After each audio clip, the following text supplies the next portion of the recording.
Amazing. Bo Bennett, welcome to Pardon My Success. Get ready, it's the new edition.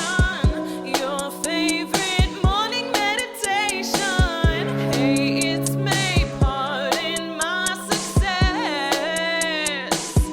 I'm a hot mess. I'm so excited to have you on and talk to you a little bit about the creative process and everything you have going on in your life, because I read through your bio and everything, and there's a lot happening. I would love if you could tell us a little bit about your background and just where you're from a little, and we'll go from there.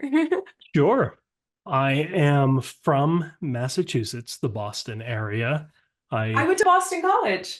Nice. I actually grew up in Connecticut, but I've been in the Boston area for like the last 30 years in a town called Sudbury. You're from Connecticut originally. What happened Connecticut. there? Tell us more. I was born there. That's what happened. That was a huge event in my life. And then you were here in Connecticut. And how long were you in Connecticut? I was in Connecticut for 18 years. Where in Connecticut? How bougie were you? I was in a town called Easton, Connecticut, probably about 45 minutes from New York. Where are you now? I'm in Los Angeles. I live okay. in Hollywood, California. If you walk outside of my apartment, you can literally turn and look to the right and see the Hollywood sign. It's pretty beautiful. So how many famous people do you see and how often? I would say just like out and about, like not super often. Like I was at a bar once and I saw Wiz Khalifa, and like it's like random people you'll just kind of see around. Okay. I think my boyfriend will see more people just because he used to go to like Gold's Gym, and so like Arnold Schwarzenegger would Oh, just sure. be there, Yeah. and he was like waiting behind 50 Cent for the bench press one day, and he's just texting me like, oh damn, like 50 Cent is so much shorter than you'd think he was. And I'm like, great. But okay, so you're in Connecticut, you're Connecticuting, you go to college. What do you go to college for? I went to college for marketing.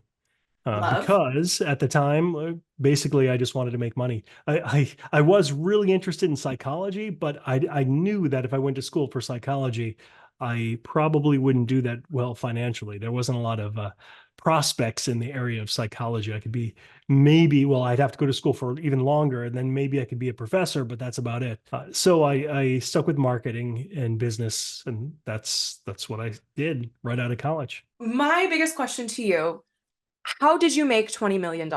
The short answer is I was in the right place at the right time. I basically had my own graphic design business. So I ran graphic design out of my apartment. My girlfriend at the time and I moved to Boston, and I was told about this thing called the internet. Like somebody mentioned it. I'm like, oh man, that sounds so cool. And this was back in 1994. So this was before it was the commercialization of the World Wide Web, like just at the cusp of it. So very few people knew about it, knew what it was. But I was thinking about the internet initially from a graphic design perspective, because what we used to do is we used to take our designs and we'd have to go to the FedEx office, FedEx it to them. It would cost like $20 or whatever. FedEx it to the client. The client would have to look at it, approve it, sign off, send it back overnight. And it was a really long, drawn out process. And I was thinking, how amazing if we can just send the design over like instantly and they could see it in full color, because fax machines were popular back then, but they were black and white and they were really pixelated, and it wouldn't work for our business. Anyways, I started learning about programming because when I first got on the internet, I realized that I needed what was called a website, and there were very few people providing a website. And the one that did a horrible job.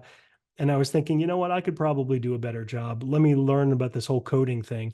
So that's what I did. I kind of self-taught myself Perl, like the language of the internet at the time. And I started a web hosting company. And then I started selling websites instead of graphic design. I sold my graphic design business to one of our employees for like $5,000 or something. And I just focused on the web hosting. And then sure enough, that completely took off. And then a company called Allegiance Telecom wanted to buy us right before the internet bust. So this was like 2000, 2001 when the deal was being worked on. And then we closed. And then like a couple months later, the entire internet, there was that big bubble burst. and so many companies went under. And I have a feeling like our company might be one of those companies if we held on. So it was lucky. Again, I was in the right place at the right time and at many different levels. You've also created like something like 20 websites now. Is it literally just like, are you designing, coding? Like, how? Yeah. It comes down to the fact that I like to do things myself. Like I like to have full control over each aspect of the creation process when it comes to like building a website. Like I never use like WordPress or any of the like the standard websites out there. I have my own servers that I lease from Amazon. So all my servers are like at Amazon's facility. And that's pretty much the extent of like what I get from other people. That's not true. I mean, of course, we use like the Apache web server software and like the basic fundamental software that builds the internet. I use that. But in terms of like web hosting, I built my own web hosting software that I could easily duplicate many different sites. All of the scripting, all of the code, the magic of a website, everything that it actually does. I really enjoy the process. Been doing it for over almost 25 years now, and I'm really good at it. I'm really fast at it. And now with I could do it at incredible speeds because AI helps me with like anything I'm stuck, like, and it will write segments of code for me. I know how to talk to AI and work with it. It puts me in a really good position just to knock out and build a lot of different websites. I built my own website on like Canva, and by built, I mean like I designed a Yeah. website and I was like, it's cute, and I put it out there and bought a domain, but I tried to use, yeah, like WordPress and all those. It's so limiting that I am such a control freak that I'm like, I need to be able to put everything where I want it to go. Right.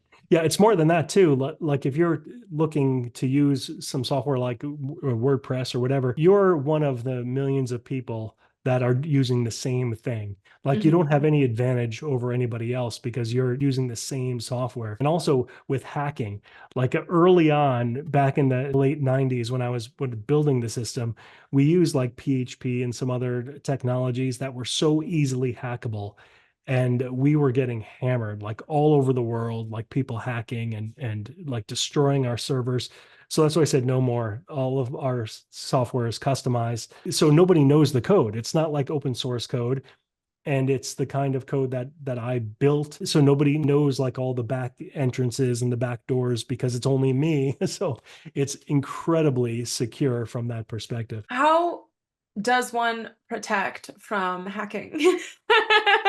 Well, that's probably the number one way. Stop using software that everybody has access to. The open software, like PHP, is something like What is if a PHP? I'm sorry. PHP, it's a programming language that's widely used on the internet. That's like the whole back end for WordPress and many other technologies, like different website technologies out there.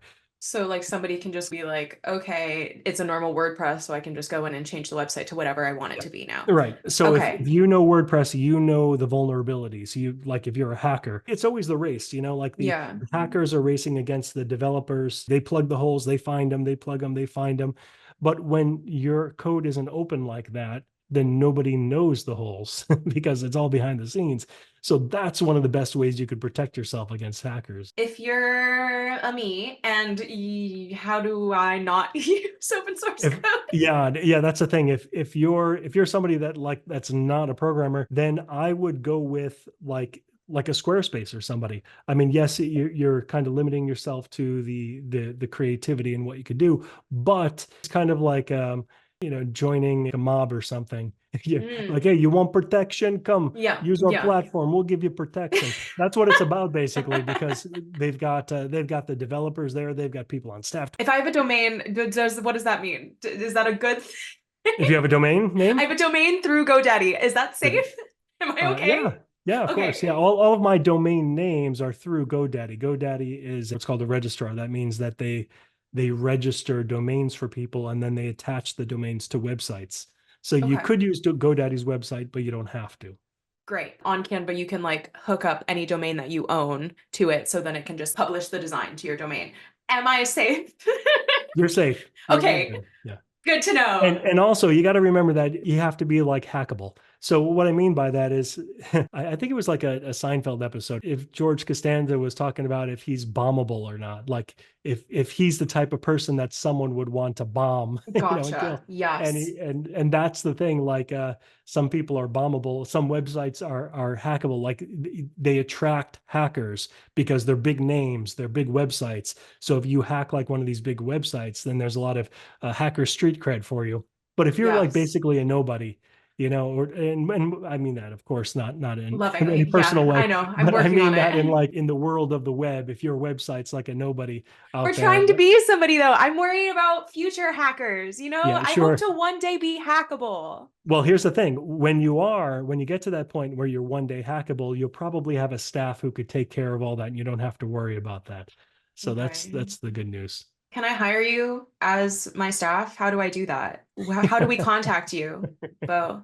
How do we get you to host our web sources and open source Yeah, PH? I don't do that for other people because if I did, then you'd know all my code. Obviously, everyone is like very afraid of AI right now, as we saw with all the strikes. AI is a big point of contention. How do you kind of deal with that and work with AI in your day to day? I completely and totally embrace it. And that's what you have to do. I guarantee you, if you're going to be one of those people picketing and fighting against AI, you may win a battle, but you're going to lose the war. And what I mean by that is, yes, one of the organizations may give in and say, okay, we're not going to do this, but it's so temporary. Like AI is here to stay. It's going to be a huge part of our lives, all of our lives moving forward. And it's going to come at like an incredibly fast pace, like it's building up exponentially. There's no way to stop it. There's no way to ignore it. And you could either be displaced by it or you can embrace it and find a way to work with it, find a way to make it work with you and benefit from it. And that's what people have to do. If you don't, then you're going to be one of those people like left in the dark. You're going to be like the guy in Charlie and the Chocolate Factory who loses his job to the robot who Yeah, but then he ends up working so that he he ends up fixes the repairing the robot. machine. That's right, because he's a smart guy and he said, Exactly. that's what I need to do.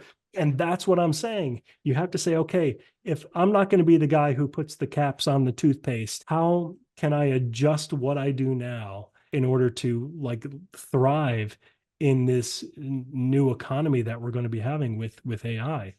And the answer is not always simple, but this is where creativity comes in. You really have to think about how you can use it. Do you use it for your animated show? Like how AI heavy is that? Like with It's your not at creativity? all. I started this sitcom about 3 years ago before any commercial AI was available. So it was all completely written by hand. And only like in the last few months, I used some AI generated voices for some minor characters, that have like a couple words here and there, Mm-hmm. a couple of phrases.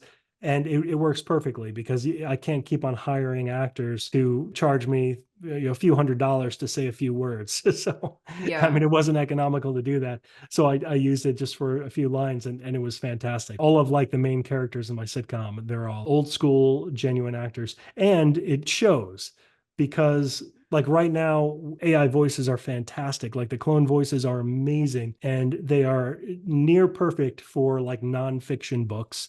They're very, very good for fiction books.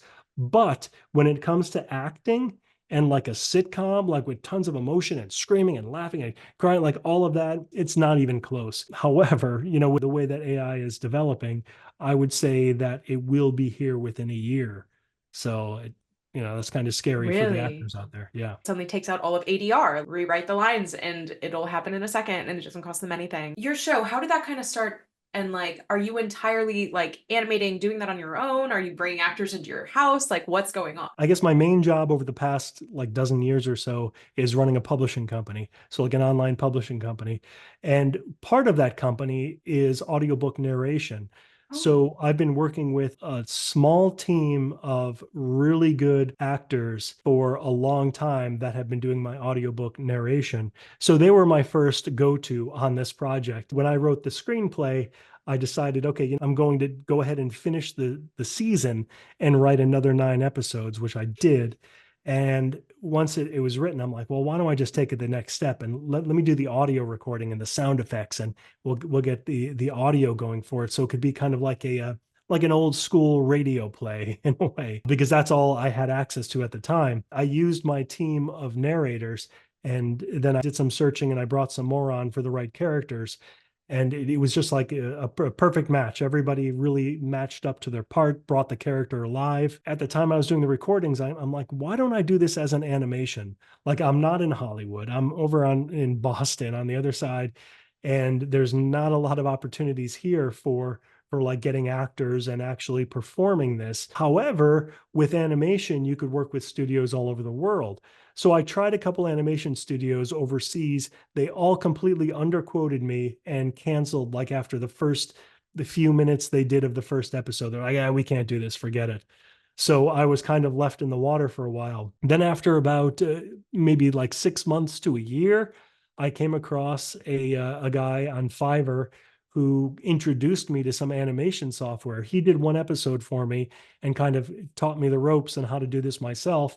And then I did the other 9 episodes all myself with the animation software. So again, I had full control over pretty much every aspect of the project. So what I see there today, literally a half hour before we started recording this, I uploaded the final episode onto YouTube. So now all 10 episodes are uploaded.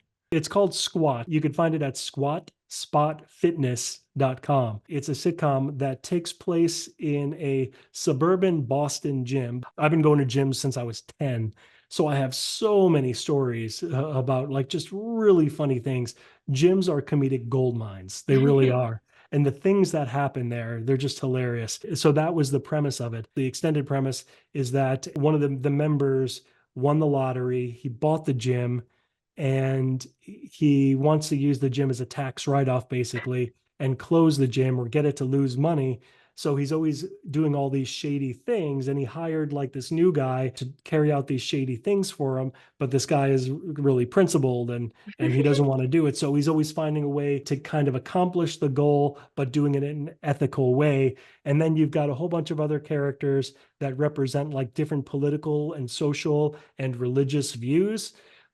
Because a large part of what I do is critical thinking, logic, reason. So I really like to embrace like the different perspectives and arguments and bring them together. So a lot of this is like really heavy philosophical stuff that gets hidden behind like what appears to be like a really lighthearted comedy. So if you just want to kind of chill and watch something fun, this is it. If you really want to get deep into philosophy and really think, this is it. So Yeah, it no, meets I love that. both audiences. Absolutely. That's amazing. What I've learned is people really don't like to learn. And what I mean by that is if it comes to being entertained or learning, people are going to choose entertained 95% of the time. So if you could like help them learn in an entertaining way, then you get the best of both worlds. I completely agree. All of your Okay. websites that you say you're not doing for other people, are those all separate businesses? What's happening there?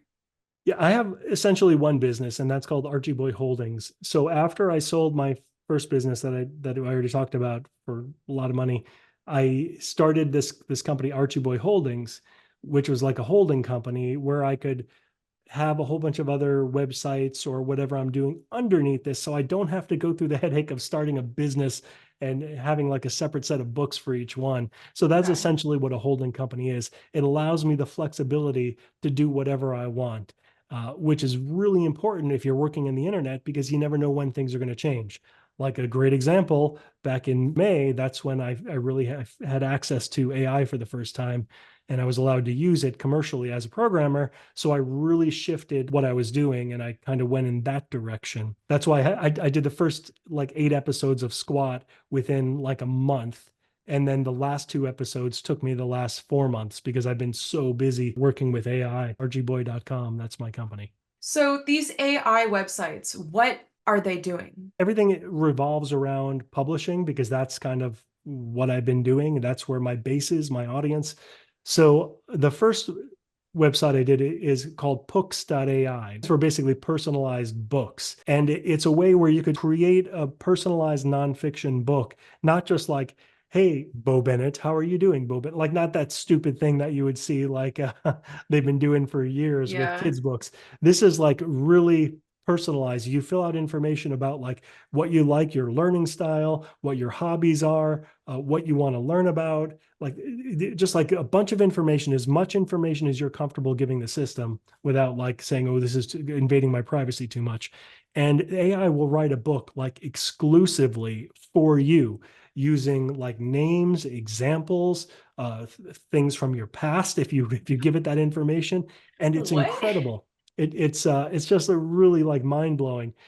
And but the thing about that is it was like a fun thing that I really liked, but it's not a moneymaker because people are like, oh my goodness, so fun. This is great. They generate a book and then they're done with it. You know, it's nothing like really Yeah, what do you huge. do with that? Yeah, exactly. So in order to take it to the next step, that's when I created bookbud.ai. That allows people to create nonfiction books using AI and publish them and actually make money off of it. It's more for people who recognize that publishing is very profitable, but now that you can actually publish an ebook, a print book, and an audiobook all on the same day, like write a book from scratch, you just start with an idea and then everything is done for you by the end of the day, like within 3 hours, then that's pretty incredible. And it's very profitable too. So my company bookbud.ai is doing very well. It's kind of reaching that niche of people who don't just want to have fun, but want to actually make some money.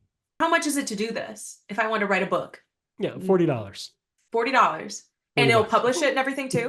Yeah, and that's the most expensive one. If you join like one of the plans, the monthly plans, and do this on a regular basis, it goes You down to regularly $15. publish books? We've got people that do a book a day.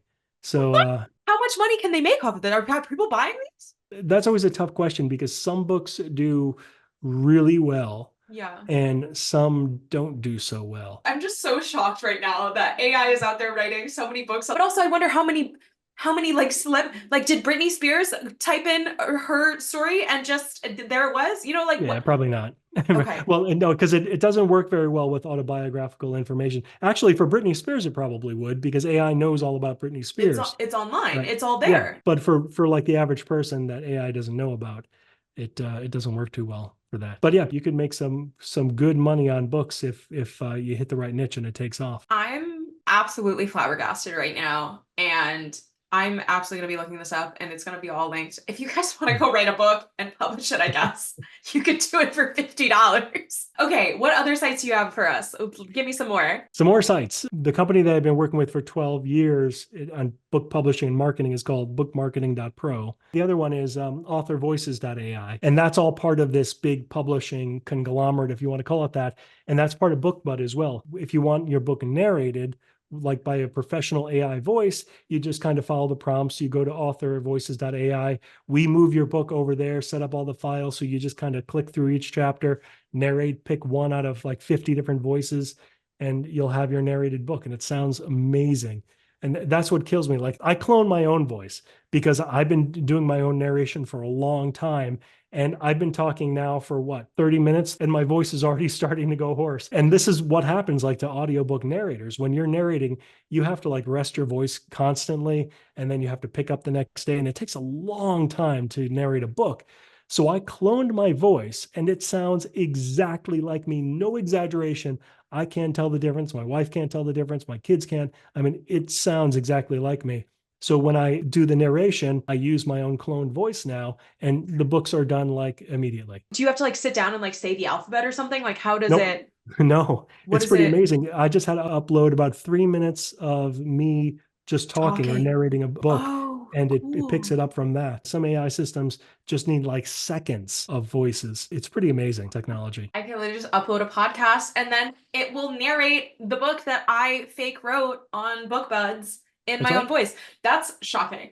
Yes. The power of technology these days, man. I'm gonna be a published author tomorrow. That's Just you right. wait. Excited, everybody. This is incredible. You have given us so much knowledge today, Bo, and I need to have you back on the show because I need to write a book and then I'll come back to you and then we'll chat. Thank you so much for coming on the show today and Thank you. imparting on us so much knowledge. Everybody go out there and write a couple books, make some money. Yes. It's gonna be great. I'm really excited about this. Thank you so much, Bo. And have a great day.